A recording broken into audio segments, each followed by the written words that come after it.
میرے عزیز دوستو، زندگی میں انسان کوئی بھی ارادہ کرتا ہے، کوئی بھی پروگرام بناتا ہے تو وہ چاہتا ہے کہ میرے ارادے، میرے پروگرام اور میں نے جو نیتیں کی ہیں وہ منزل مقصود تک پہنچے۔ ارادہ ہر انسان رکھتا ہے، ضروری نہیں ہے کہ سب کی منزل بھی میسر آئے۔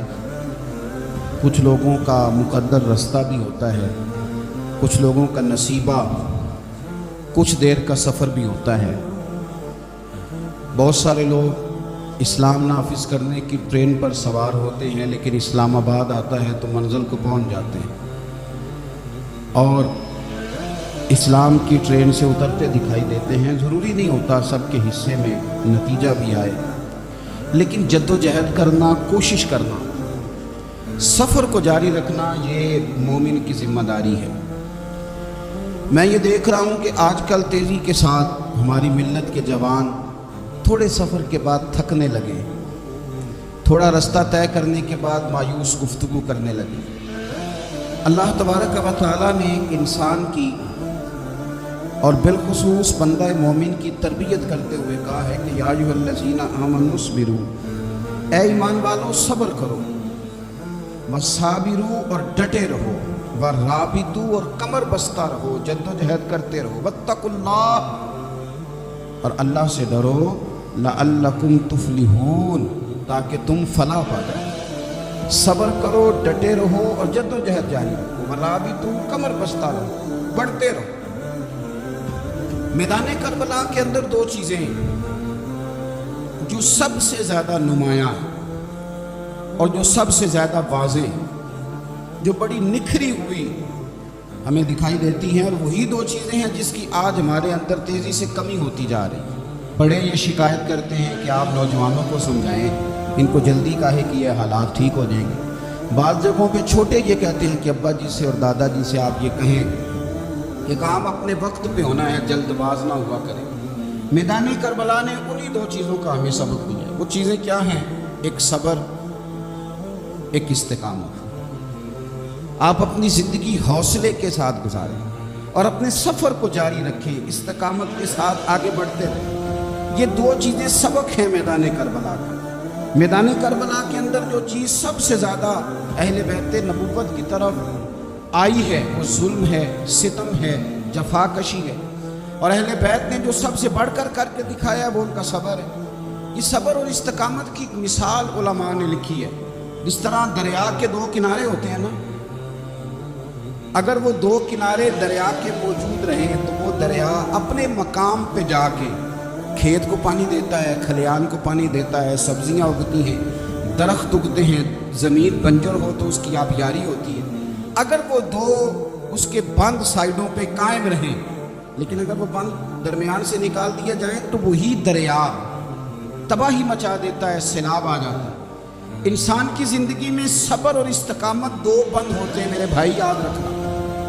اگر آپ کے اندر صبر اور استقامت ہے تو آپ کی خواہشات کنٹرول میں رہتی ہیں، اور اگر یہ صبر اور استقامت آپ سے چھوٹ جاتا ہے، بڑا کچھ لوگ کہیں گے، بڑی باتیں کریں گے، بڑا کچھ سنایا جائے گا، اپنے بیگانے کئی رستوں پر کئی جملے کسیں گے۔ اگر یہ دونوں بند ٹوٹ گئے تو آپ کی خواہشات بے لگام ہو جائیں گے، وہ آپ سے وہ کام کرائیں گی جو آپ نے خواب میں بھی نہیں سوچا ہو۔ صبر اور استقامت، میں پڑھ رہا تھا علماء نے لکھا ہے کہ قرآن پاک میں اللہ نے 90 کے قریب، تقریباً 90 مرتبہ صبر کا ذکر کیا، اور حدیث پاک میں میرے رسول پاک نے تقریباً 900 مرتبہ صبر کی تلقین فرمائی ہے۔ قرآن مجید تو کسی بات کو اشارتاً کر دے تو وہ کافی ہے، لیکن جگہ جگہ قرآن مجید نے کہا، جگہ جگہ کہا، یا ایھا الذین آمنوا اصبروا وصابروا ورابطوا، ایمان والو صبر کرو، ڈٹے رہو، کمر بستہ رہو، واتقوا اللہ، اللہ سے ڈرو، لعلکم تفلحون، اس امید پر کہ تم فلاح پا جاؤ۔ اپنی زندگی تھوڑی سی حوصلے والی گزاریں۔ آپ کسی کی محبت میں کوئی جملہ کہیں تو اسے بھی ذرا سہنا سیکھیں، اور کسی اپنے کے خلاف جب کوئی بندہ بات کرے تو اسے بھی سہنا سیکھیں۔ جس طرح تعریف آپ کو میٹھی لگتی ہے نا، اسی طرح جب تنقید بھی میٹھی لگنے لگے نا، جو نظریے کے لوگ ہوتے ہیں انہیں تنقید اور تعمیر سے فرق نہیں پڑتا۔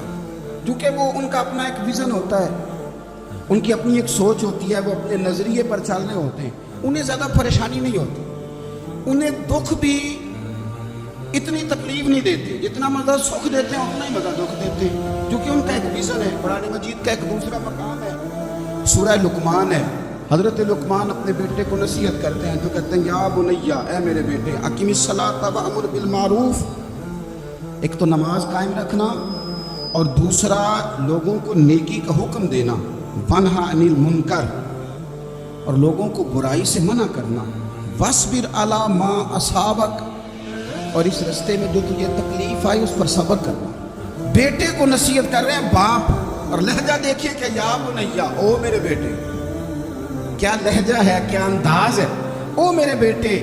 ایک تو یہ کرنا، نماز قائم رکھنا، بھلائی کا حکم دینا، برائی سے منع کرنا، اور اس پر جو تجھے مشکل آئے اس پر صبر کرنا۔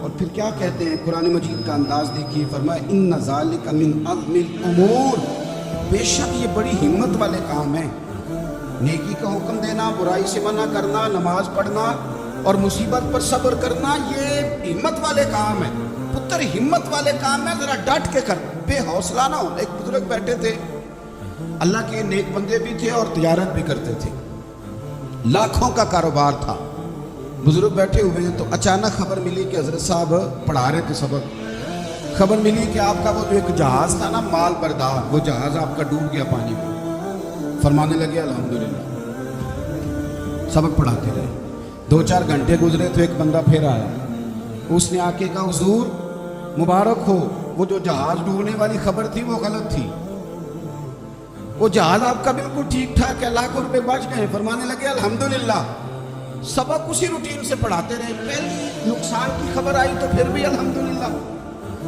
اور دکھ کی خبر آئی پھر بھی الحمدللہ، سکھ کی آئی تو پھر بھی الحمدللہ، سبق اپنی روٹین سے پڑھاتے رہے، سفر جاری رہا، رکے نہیں۔ اختتام ہوا تو طلباء کہنے لگے حضور اتنے بڑے نقصان کی خبر آئی، جملہ ہی کوئی نہیں ٹوٹا آپ کا، لفظوں کے اندر کہیں ہم نے اتار چڑھاؤ نہیں دیکھا، حضور چہرے پر کوئی پریشانی نہیں، اور پھر اتنی بڑی خبر ملی خوشی کی، کوئی آپ کی آنکھوں میں روشنی نہیں آئی، کوئی ہم نے آپ کا چہرہ بدلتے نہیں دیکھا، معاملہ کیا ہے؟ تو فرمانے لگے معاملہ ایک ہی ہے، دکھ بھی رب کی طرف سے ہے، سکھ بھی رب کی طرف سے ہے، تو دکھ قبول محمد بخشا راضی رہن پیارے، اگر سارا کچھ اسی کی جانب سے ہے تو یہ تو کوئی بات نہ ہوئی کہ دکھ آنے پہ بندہ کہے ہو یہ کیا بن گیا، سکھ آئے تو بندہ کہ دیکھا میں نے محنت کی تھی تو کامیاب ہو گیا۔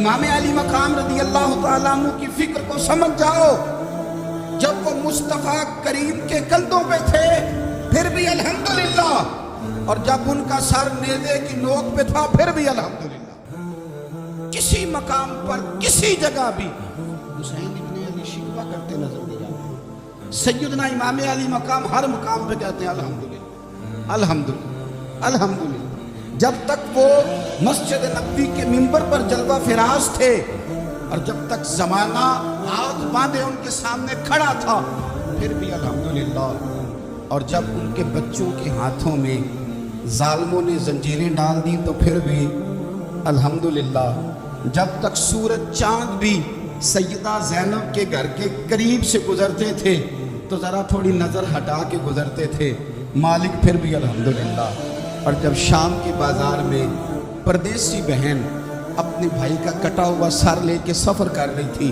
تو پھر بھی الحمدللہ، مارو نا مینوں مار مکاؤ، میں کوئی عذر نہ پیش لے آواں تے جے سونا ہی میرے دکھ وچ راضی، جے سونا ہی میرے دکھ وچ راضی تے پھر سکھ نو چلے نہ ہو۔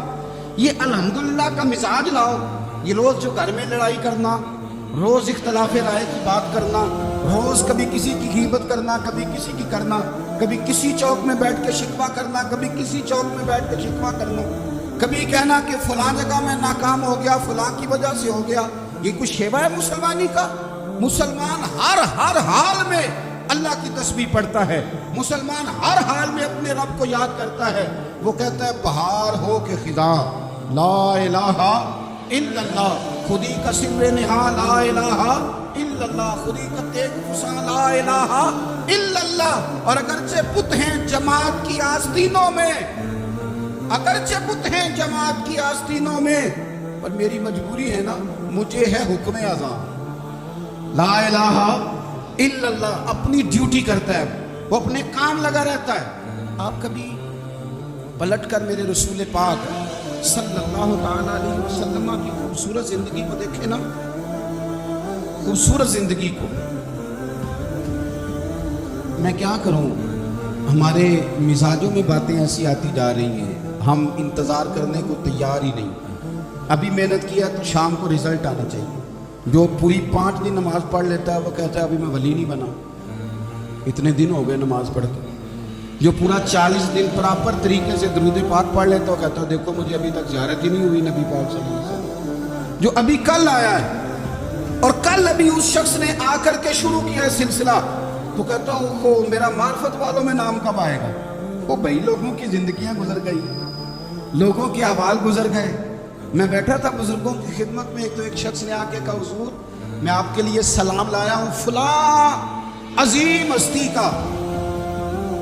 تو حضرت صاحب نے اس کو تھپکی دی، فرمانے لگے پتر میں انہیں جوگا نہیں، تینوں کوئی پلیکھا لگ گیا ہے، میں بدکار پرانا خادم، میں نہیں اس قابل یار، یہ تجھے غلطی لگ گئی ہے، مجھے تو اپنے اعمال کا پتہ ہے۔ میں موجود تھا، صاحب علم و فضل بندے کے پاس تھا، کہنے لگے پتر میں نہیں اس قابل، مہربانی کرنا تو میرے لیے دعا کر، اللہ تعالیٰ میرے اوپر رحمت کر دے اور کوئی رستہ کھل جائے۔ اور سجنوں سنو، حضرت عمر فاروق جیسا بندہ میرے رسول پاک صلی اللہ علیہ وسلم کے غلاموں میں مولا علی شیر خدا کا مرتبہ کون جان سکتا ہے؟ حضرت علی کہا کرتے تھے میرا دل کرتا ہے اس طرح کے اعمال لے کے اللہ کی بارگاہ میں جاؤں جو اعمال سیدنا فاروق اعظم کے ہیں۔ اتنا صالح بندہ، اتنا پرہیزگار بندہ، لیکن حضرت عمر فاروق کے انتقال کا وقت آیا تو لوگ ان کی تعریفیں کرنے لگے، عمر کی بڑی بات ہے، عمر کی بڑی بات ہے۔ حضرت عمر رو پڑے، فرمانے لگے میرے لیے دعا کرو، مجھے درجہ کوئی بھی نہ ملے، بس میریاں نیکیاں اور بدیاں برابر برابر ہو جائیں، میں معاف کر دیا جاؤں، نیکی اور بدی برابر برابر ہو، چھوڑ دیا جاؤں۔ درجوں کا تو معاملہ بڑا آگے کا ہے، اتنی جلدی، اتنی سپیڈ، اتنی ہمیں جلدی فٹافٹ ہو جائے، سریرے ہو جائے۔ آپ اپنی جدوجہد تو کریں، آپ تھوڑا پلٹ کے تو دیکھیں، آپ دیکھیں کہ لوگ میدانوں میں رہے، میدانوں میں رہے۔ حضرت خالد بن ولید میدان میں رہے، حضرت سعد بن ابی وقاص میدان میں رہے، حضرت سیدنا ابو عبیدہ بن جراح میدان میں رہے۔ یہ لوگ ہمیشہ میدانوں میں رہے، اپنی اپنی ڈیوٹی کر کے چلے گئے۔ اسلام پھیلتا رہا، اپنی اپنی ترتیب سے آگے جاتا رہا، اپنے اپنے رنگ میں اللہ تعالیٰ لوگوں کو دین کی سمجھ عطا کرتا رہا۔ جلدی بڑی ہے، بہت جلدی ہے، شارٹ دروازہ چاہیے، صبر ہی کوئی نہیں، استقامت ہی کوئی نہیں، فٹافٹ ہو جائے۔ بہت سارے لوگ آ کے کہتے ہیں حضرت صاحب نماز تو پڑھنے لگا ہوں، روزہ تو رکھنے لگا ہوں، داڑھی بھی میں نے رکھ لی ہے اور آپ کے پاس بھی آتا ہوں، اب کوئی نگاہ کر دینا۔ تو میں کہتا ہوں یہ جو نماز آپ نے شروع کی ہے یہ بغیر نگاہ کی ہو گئی ہے، یہ جو آپ آنا شروع ہو گئے ہیں تو اس کو آپ نگاہ نہیں سمجھتے، اور یہ بھی میری نگاہ نہیں، پریشان نہ ہو جائیے، یہ بھی اللہ رسول کی نگاہ ہی ہے۔ اور خدا کے بندو تھوڑا سا اپنی زندگی میں صبر اور استقامت کرو، تھوڑا رستے پہ چلنا سیکھو۔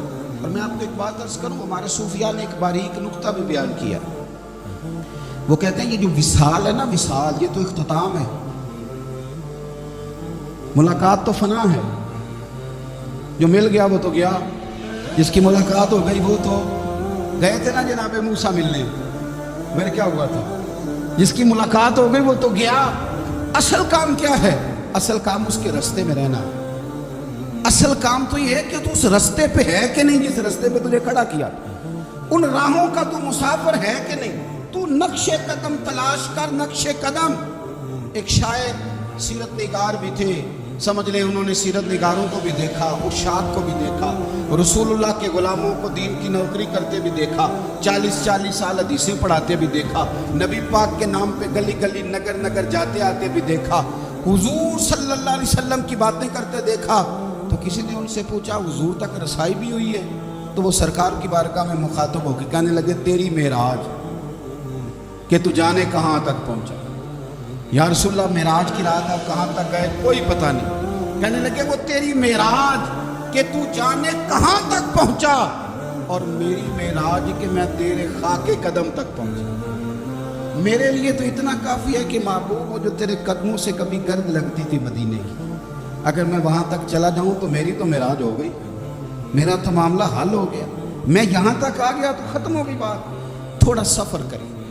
ایک تو یہ دیکھیں آپ کہ آپ کتنے بھی بڑے ہیں، کتنے بھی عظیم ہیں، کتنے بھی لائق ہیں، کتنے بھی نیک ہیں، پھر بھی آزمائش زندگی کا حسن ہے۔ میں مسافر ہوں، کوئی زندگی کے 11-12 سال ہو گئے ہیں مجھے سڑکوں پہ وقت گزارتے، تو میں بہت سارے لوگوں سے میں نے بڑا کچھ سیکھا ہے۔ میری جو گاڑی چلانے والے لوگ ہیں ان سے بھی میں نے بڑا کچھ سیکھا ہے۔ ایک میرا دوست تھا تو میں نے اس سے کہا کہ میرا خیال ہے موٹر وے پہ آپ کو گاڑی چڑھا دی جائے تو آپ کے لیے آسان ہے۔ تو کہنے لگا پیر صاحب ہے موٹر وے اوکھی ہے چلانے۔ میں نے کہا وہ کس طرح؟ وہ کہنے لگے کہ موٹر وے پہ نا گاڑی چونکہ نہ کوئی سپیڈ بریکر ہے، نہ موٹر وے پہ کوئی چنگچی والا آگے آتا ہے، نہ زیادہ رش ہوتا ہے، تو سیدھی سیدھی چلاتے رہتے ہیں تو نیند آنے لگ جاتی ہے۔ اگر بار بار آئے نا سپیڈ بریکر اور بار بار بریک لگے تو آنکھ ذرا کھلی رہتی ہے۔ تو مجھے مسئلہ سمجھ میں آ گیا۔ میں نے کہا اس کا مطلب یہ ہے، اس کا معنی یہ ہے کہ جن کی زندگی بالکل سکھوں میں گزرتی رہتی ہے نا، آرام پسند ہو جاتے ہیں۔ جن کی زندگی بالکل آسانیوں میں بیتی ہے وہ آرام پسند ہو جاتے ہیں۔ اور اگر کبھی کبھی سپیڈ بریکر بھی آئے، کبھی کوئی دکھ بھی دیکھنا پڑے، کبھی کوئی اپنوں بیگانوں کی بات بھی سننی پڑے، کبھی کوئی قریب آتا دور جاتا دکھائی بھی دے، کبھی کوئی بیماری تندرستی، یہ حالات بدلتے رہیں، دن تبدیل ہوتے رہیں، پھر لطف بڑا آتا ہے، پھر مزہ بڑا آتا ہے۔ وہ کسی نے کہا تھا لگا نہ جدو میدان ازل دا دلوں کی چوراں وانگ سدھائے، کسی نے لوٹ لی علم جوانی، کسی ہاسے چولی پائے، آزم ویک جہالت ساڈی اسی عشق خرید لیا۔ ویک نہ جہالت ساڈی اسی عشق خرید لیا۔ اور پھر کہنے لگے کسی دے سر دستار امامت اس علم پڑھاون سکھیا ہے، تے کسی نے پہنے ہیں فقر دا چوغا اس زہد کماون چکھیا ہے۔ آزم ویخ نصیبہ ساڈا اسی یار مناون سکھیا ہے۔ تو ویخ نصیبہ ساڈا اساں یار مناون سکھیا ہے۔ میرے عزیز زندگی کے اندر دیکھو، کائنات میں سب سے زیادہ محبوبیت میرے رسول پاک کی ہے۔ میرے نبی پاک صلی اللہ علیہ وسلم کی زلف کی بات بھی میرا رب کرتا ہے، حضور کی آنکھوں کی بات بھی میرا رب کرتا ہے، حضور سید عالم کے چرہ والضحیٰ کی بات بھی کرتا ہے، زلف واللیل کی بات بھی اللہ کرتا ہے۔ میرا رب رسول پاک صلی اللہ علیہ وسلم کے سینہ علم نشرہ کی بات بھی کرتا ہے، پیشانی والفجر کی بات بھی کرتا ہے، حضور کی آنکھیں ما زاغ البصر کی بات بھی کرتا ہے۔ اتنی محبوبیت کہ رسول پاک چلے تو اللہ اس کی بات بھی کرے، ہجرت کرے تو اس کی بات بھی کرے، جس شہر میں حضور رہیں اس کی قسم اٹھائے۔ اور حال پتہ کیا ہے کہ محبوب پیدا نہیں ہوئے تو باپ چلے گئے، ابھی عمر چھوٹی تھی، ماں کی کھل کے زیارت ہونا تھی کہ اماں بھی چلی گئی، دادا کندھوں پہ کھلایا کرتے تھے، تو تاریخ کہتی ہے کہ دادا کا جنازہ اٹھا تو پیچھے پیچھے حضور بھی آنسو بہا رہے تھے۔ ایک وفادار بیوی ملی تو اپنے وقت پہ سیدہ خدیجہ بھی چلی گئی، ایک ٹائم آیا تو جناب ابو طالب بھی رخصت ہو گئے۔ مکے سے حضور کو اتنا پیار تھا وہ چھوڑنا پڑا۔ صادق اور امین کہنے والوں نے حضور کی دعوت کو قبول کرنے سے انکار کر دیا تو رسول کریم نے اپنی پیشانی پر کسی قسم کا کوئی شکن نہیں آنے دیا۔ رسول پاک مدینے آئے تو لوگ تلواریں لے کے بدر میں آ گئے لڑنے، شہید کرنے، حضور وہاں بھی کوئی پریشان نہیں ہوتے۔ میدان احد آیا تو نبی پاک نے اپنے چچا کو کٹے ہوئے وجود میں دیکھا، نکلی ہوئی آنکھوں میں دیکھا، کٹے ہوئے ہونٹوں میں دیکھا، کسی جگہ میرے رسول پاک صلی اللہ تعالی علیہ وسلم شکوہ کرتے دکھائی نہیں دیتے۔ حضور کی وہ بیوی سیدہ عائشہ صدیقہ رضی اللہ تعالیٰ عنہ جن کی پاکی کا رب بیان کرے، ان پر منافقین نے الزام لگا دیا، اتنے پاک گھرانے پر لوگوں نے انگلی اٹھائی۔ میرے رسول نے آنسو بہائے پر کسی جگہ حضور پریشان ہوتے دکھائی نہیں دیے۔ ہم ڈھونڈنے لگے، تلاش کرنے لگے، جب دروازہ رسول پہ گئے تو حضور خود بولے، میرے رسول فرمانے لگے میرے غلاموں یاد رکھنا یہ صبر میری چادر ہے، یہ صبر میری چادر، یہ حوصلہ میری چادر۔ سیدہ عائشہ صدیقہ رضی اللہ تعالیٰ عنہ فرمایا کرتی تھی لوگوں مجھے اللہ کی عزت کی قسم میں نے حضور سے بڑھ کر کسی کو صبر کرنے والا نہیں دیکھا، کسی کو حوصلہ کرنے والا حضور سے بڑھ کے نہیں دیکھا۔ امت کو کیا ہو گیا؟ یہ چوراہوں پہ لڑ رہی ہے، چوکوں پہ لڑ رہی ہے، گھر ہیں کہ فساد کے آئینہ دار بنے ہوئے، لوگ آ کے رو پڑتے ہیں کہ جناب بھائیوں کا سلوک نہیں، کوئی دعا کر دیں، رو پڑتے ہیں جناب ابا کے ساتھ بھی لڑائی ہو جاتی ہے، کوئی تعویذ دے دیں، ذرا حوصلہ نہیں، صبر نہیں، کسی جگہ ٹھہرنا تو سیکھو میرے عزیز، کسی جگہ او یارو آؤ نا، میدان کربلا کے دو سبق استقامت اور صبر، کتنا درجہ ہے سیدنا بلال حبشی کا۔ میں تقریر کر دیتا ہوں آپ سن لیتے ہیں، لیکن کبھی وہ انداز بھی تو دیکھو نا۔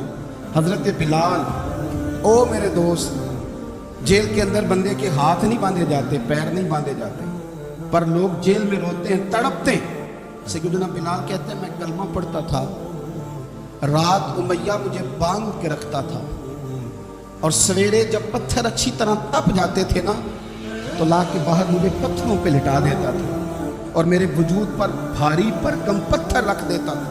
سننا ذرا، تصور میں لانا، بھلا میں کیا کہنے لگا ہوں۔ حضرت حسان بن ثابت رضی اللہ تعالیٰ عنہ فرماتے ہیں میں مکہ مکرمہ آیا حج یا عمرے کے لیے، تو میں نے مسجد نبوی کے جو آج مؤذن بلال ہیں، میں نے ان کا یہ رنگ دیکھا کہ مکے کے بچوں نے ان کے گلے میں رسی باندھ کے نا تو ہاتھوں میں پکڑی ہوئی، اور مکے کے بازاروں میں نا ان کو کھینچتے ہیں لے جاتے ہیں۔ میں نے ایک شخص سے پوچھا یہ کیا ماجرا ہے، کیا معمہ ہے؟ تو بتانے والوں نے بتایا کہ یہ کالے رنگ کا حبشی غلام مار سارا دن کھاتا ہے، اس کے ساتھ لوگ وہ سلوک کرتے ہیں جو اذیت ناک اور خوفناک ہے، سارا دن مار کھاتا ہے پر اپنی زبان پہ خدا کا نام لیتا رہتا ہے، محمد مصطفیٰ کا نام لیتا رہتا ہے۔ او تینوں لب دیاں آپ گواچے، سانو اپنی خبر نہ کوئی، اب ایکنا ساتھوں پارے نی ککھ گلیاں، ہن تے آخ دے لوگ شدائی، اسی ننگ نموس دا ساڑ کے چولا، گل پہنے ہیں تاج گدائی، اوہ سجنا اپنا آپ گوایا ہے، تاں یار نے چاہتی پائی۔ بھائی اس طرح کا لوگوں نے بھی انداز دیکھا، لیکن ہمارا یہ حال ہے کہ کسی جگہ بھی ٹھہراؤ نہیں، کسی جگہ بھی ٹھہراؤ نہیں، کسی جگہ بھی صبر نہیں، کسی کام پر بھی استقامت نہیں۔ ہماری دوستیاں روز ٹوٹتی ہیں، تعلقات روز کمزور پڑتے ہیں، ہم بڑے جوش کے ساتھ آگے بڑھتے ہیں اور بڑے بڑے اعلانیہ وعدے کرتے ہیں۔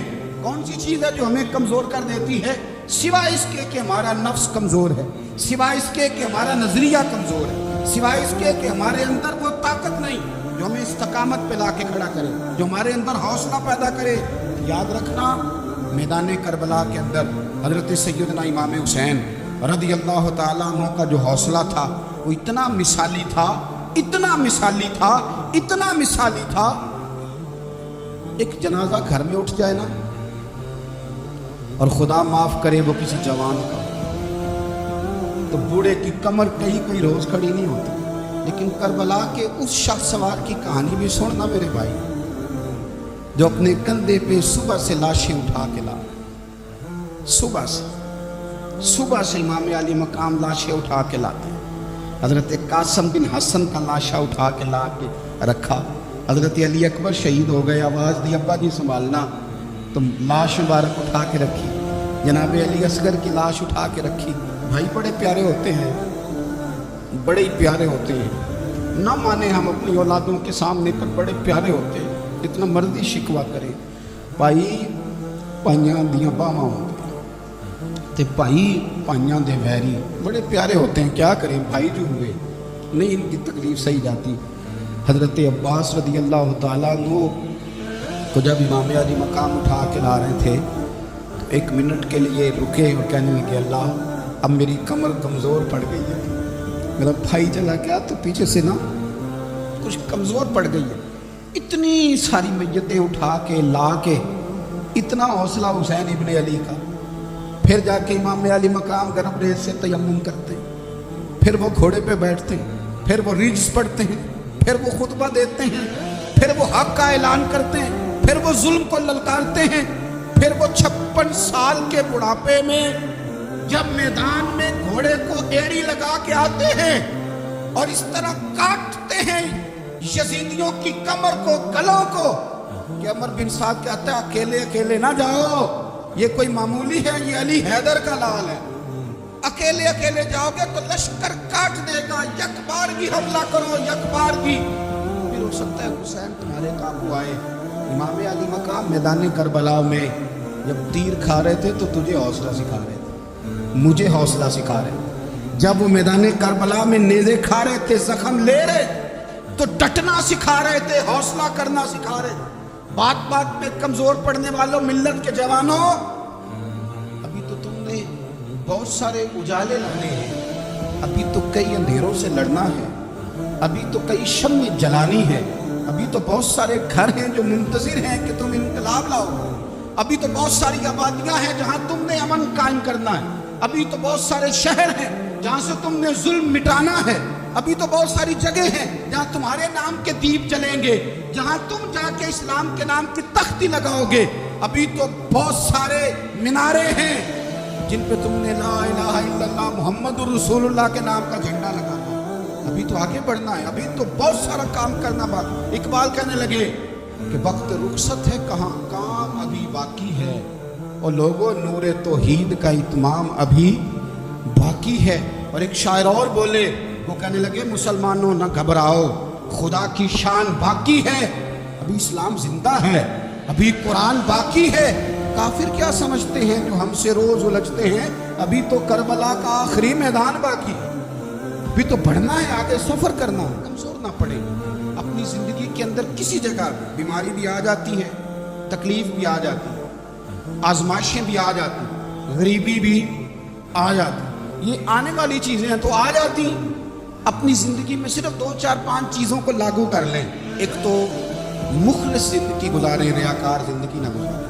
جو لوگ ریاکار ہوتے ہیں وہ بزدل ہوتے ہیں، جو ریاکار ہوتے ہیں وہ دکاندار ہوتے ہیں، جو ریاکار ہوتے ہیں وہ اداکار ہوتے ہیں، جو ریاکار ہوتے ہیں ان کے پاس ایک کریکٹر رہ جاتا ہے، اندر ان کے کچھ بھی نہیں ہوتا، خالی ہو جاتا ہے سارا۔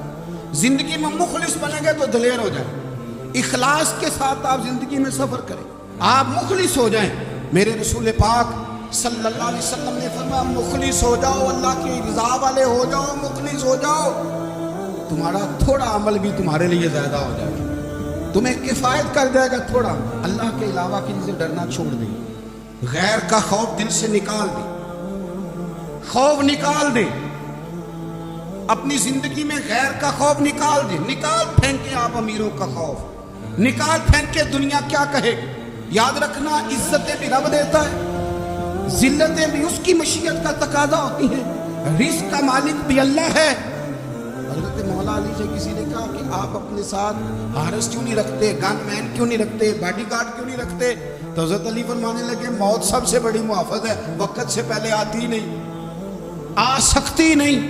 آپ غیر کا خوف نکال باہر پھینکیں۔ ایک جملہ میدان کربلا میں امام حسین نے کہا تھا، ایک جملہ، اور وہ جملہ اتنا طاقتور ہے کہ اگر سونے کے پانی سے لکھا جائے، ہیروں سے تولا جائے تو یہ ساری چیزیں کمزور پڑ جائیں۔ امام علی مقام میدان کربلا میں جب گھوڑے پہ سوار ہوئے، اللہ اکبر کہہ کے میدان میں آئے، اور آپ نے یزیدیوں سے کہا کہ تم ظالم ہو، جابر ہو، فاسق ہو، اطاعت تمہاری نہیں قبول کی جائے گی، اب بتاؤ لڑنا ہے کہ کیا کرنا ہے۔ جب وہ لڑنے کے لیے میدان میں آئے تو امام نے جملہ کہا، فرمانے لگے لوگوں گواہ رہنا، آج میں نے عزتیں خرید لی ہیں اور ذلتیں دور کر دی، عزت ہے ہمارے پاس، عزت، ذلت دور ہو گئی۔ اگر اس کے ظلم سے چھپ کے بیٹھ جاتے، اگر ان تلواروں کے سامنے کمزور پڑ جاتے، اگر اس بڑے لشکر کو پیٹھ دکھا دیتے تو یہ عزت والا معاملہ لوگوں ہم نے عزتوں کا سودا کیا، ہم نے ذلتیں بھگا دی، ہم نے وہی سودا کیا جو ہمارے اجداد کا طریقہ تھا، جو ہمارے اسلاف کا طریقہ تھا، جو طریقہ ہم نے علی المرتضیٰ سے سیکھا تھا اور نبی مصطفیٰ سے سیکھا تھا، وہ طریقہ ہم نے کر دکھایا۔ اللہ کے غیر کا خوف نکال پھینک کے زندگی۔ اور تیسری بات، ہدف مقرر کریں، ہدف مقرر کریں، آپ کیا ہیں؟ آپ دین کے دائی ہیں، آپ دین کے مبلغ ہیں، آپ دین کو مالی سپورٹ کرنے والے ہیں، آپ اخلاق کی سپورٹ کرنے والے ہیں، آپ ایک تاجر ہیں، آپ کس طرح کر کے میدان میں ہیں، آپ ایک ویلفیئر شخصیت ہیں، لوگوں کا بھلا کرنے والے آپ کیا ہیں؟ اپنی زندگی میں اپنے اہداف مقرر کرے، بے معنی بے مقصد زندگی نہ کرو۔ ہم نے ہدف بڑا چھوٹا مقرر کیا۔ ایک بندے کا ہدف ہے کہ میں نے کروڑ پتی بننا ہے، بن گیا وہ کروڑ پتی، اب کیا کریں؟ اب وہ ٹینشن میں ہے کیا کروں؟ ہدف چھوٹا تھا نا، وہ پورا ہو گیا۔ ایک بندے کا ہدف تھا میں نے بڑی دکان خریدنی ہے، خرید لی، اب کیا کریں؟ اب ٹینشن میں آگے کدھر جائیں؟ ایک بندے کا ہدف تھا میں نے وزیر بننا، بن گیا، یہ چھوٹا ہدف ہے، یہ ہدف کبھی بھی آپ قبول نہ کریں۔ ایک ہدف وہ تھا جو یزید نے اختیار کیا کہ مجھے حکومت میں بیٹھنا ہے۔ ایک ہدف وہ تھا جو عبید اللہ ابن زیاد کا تھا کہ مجھے گورنر بننا ہے۔ ایک ہدف وہ تھا جو عمر بن سعد کا تھا کہ مجھے رے کی حکومت لینی۔ یہ ان لوگوں کے ہدف تھے۔ اور ایک ہدف حسین ابن علی کا تھا، امام علی مقام کا تھا کہ مجھے جبر کے سامنے ڈٹنا ہے، ظلم کے سامنے ڈٹنا ہے۔ امام علی مقام کا خون تو بہہ گیا، کربلا کی زمین تو رنگین ہو گئی، نہ عبید اللہ ابن زیاد کی گورنری بچی، نہ شمر کو حکومت ملی، نہ یزید کچھ کما سکا، نہ زیاد کا وہ ظلم رہا، نہ یزید کی وہ جفا رہی۔ جو رہا تو نام حسین کا، جو رہا تو نام حسین کا، جسے زندہ رکھتی ہے کربلا۔ جو رہا تو نام حسین کا۔ چھوٹے اہداف نہ مقرر کرو۔ یہ کیا بات ہوئی؟ ایک کونسلری پہ سارا کچھ ہار دینا، ایک بچے کے میڈیکل کالج کے داخلے پہ سارا کچھ ہار دینا، ایک ہلکی چیز سفارش پہ سارا کچھ ہار دینا، ایک بڑے آدمی کے نام فوٹو آ گئی اور تو سارا کچھ ہار کے بیٹھ گیا۔ نہ اپنی قیمت تھوڑی نہ لگا، جگہ جگہ نہ بکا کر، جگہ جگہ نہ بکا کر، جگہ جگہ نہ اپنے آپ کو سیل کیا کر۔ ہمارے سودے ہو گئے، ہمیں حضور نے خرید لیا، مدینے کی گلی میں سودا ہو گیا۔ سودا کس نام پہ ہوا؟ کس نام پہ ہوا؟ ہم نے صرف اتنا کہا کہ یا رسول اللہ میدان محشر کہہ دینا کہ وہ دیکھو ہمارا غلام آ رہا۔ بس اتنی سی بات پہ سودا ہوا، بک گئے، طے کر لیا، اس کو معراج سمجھا۔ بھائی کمزور کیسے پڑ گئے؟ کس مقام پہ کمزور پڑ گئے؟ کہاں جا کے ہمارے اندر کمزوری آئی؟ استقامت، صبر، حوصلہ، ڈٹنا، مضبوط ہونا۔ ہم نا سوشل میڈیا دیکھ کے رائے قائم کرتے ہیں، آج کل یہ ہو رہا ہے تو لہذا اب بھی یہ کر دیں، کل وہ ہو رہا ہے تو لہذا اب بھی وہ کر دیں۔ ہمارا نظریہ کتاب و سنت ہے، ہمارا نظریہ وہ ٹرینڈ نہیں جو آج کل فلانی جگہ پہ چل رہا ہے۔ ہمارا نظریہ ہمارے بزرگوں کے 1400 سالہ نظریات ہے۔ آپ 4 5 6 خبریں دیکھ کے نظریہ نہ بنایا کریں، نظریہ اللہ کی کتاب دیکھ کے، رسول اللہ کا فرمان دیکھ کے بنائیں۔ 5 7 10 20 اینکر جہاں آپ کو لے کے جائیں وہ والا ذہن نہ بنائیں، ذہن وہ بنائیں جو ذہن ہمیں سیدنا امام حسین نے عطا فرمایا۔ اپنی زندگی میں ایک تو اخلاص لائیں، اللہ کے غیر کا خوف نکالیں، ہدف مقرر کریں، اور مزاج جد و جہد والا بنائیں، جد و جہد والا۔ میرے حضرت صاحب، میرے تاج الشریعہ، میرے شیخ، میرے مربی، میرے محسن، سرمایہ حیات، میری آنکھوں میں بھی وہ جلوہ ہے کہ میں نے ان کو دیکھا ہے۔ انہوں نے اپنی زندگی ایک کونے سے شروع کی، پوری دنیا کا انہوں نے سفر کیا۔ انہیں پتا تھا کہ بریلی شریف میں لاکھوں لوگ آتے ہیں، یہاں عرس ہوتے ہیں، لیکن ان کی ایک وصیت ہے، وہ بہت ساری جگہ آڈیو ریکارڈنگ بھی اس کی موجود ہے۔ حضرت نے فرمایا تھا میں زندگی میں رسول اللہ کے دین کے لیے نکلا ہوا ہوں، میں جگہ جگہ سفر کرتا رہتا ہوں، میری وصیت ہے اس رستے میں اگر کہیں میرا آخری وقت آئے تو مجھے بریلی شریف نہ لے کے جانا، اسی راہ میں مجھے دفن کر دینا، اسی راہ میں اسی جگہ دفن کر دینا، میں چاہتا ہوں اسی راہ پہ دفن ہو، اسی جگہ۔ عدم سے لائی ہے ہستی میں آرزو رسول، دیکھو ہمیں کہاں کہاں لی پھرتی ہے جستجو رسول، کہاں کہاں لیے پھرتی ہے جستجو رسول، اور میں اپنی حیاتی تو قربان تھی ماں۔ دیکھو محمد پکیندے گزر گئی، احد نال احمد صدیندے گزر گئی۔ کہا کہ اسی رستے میں نا، اسی رستے میں، یعنی رستہ ہو اور جب آخری وقت کا اعلان ہو تو لوگ کہیں کہ وہ تو حضور کے دین کی بات بتانے گیا تھا، اور کوئی کہے وہ تو ابھی ابھی رسول اللہ کا دین سنا کے گیا تھا، اور کوئی کہے کہ اس نے تو کل بھی وعدہ کیا تھا کہ وہ آئے گا اور حضور کی بات سنائے گا۔ عدم سے لائی ہے نا ہستی میں ہمیں آرزو رسول۔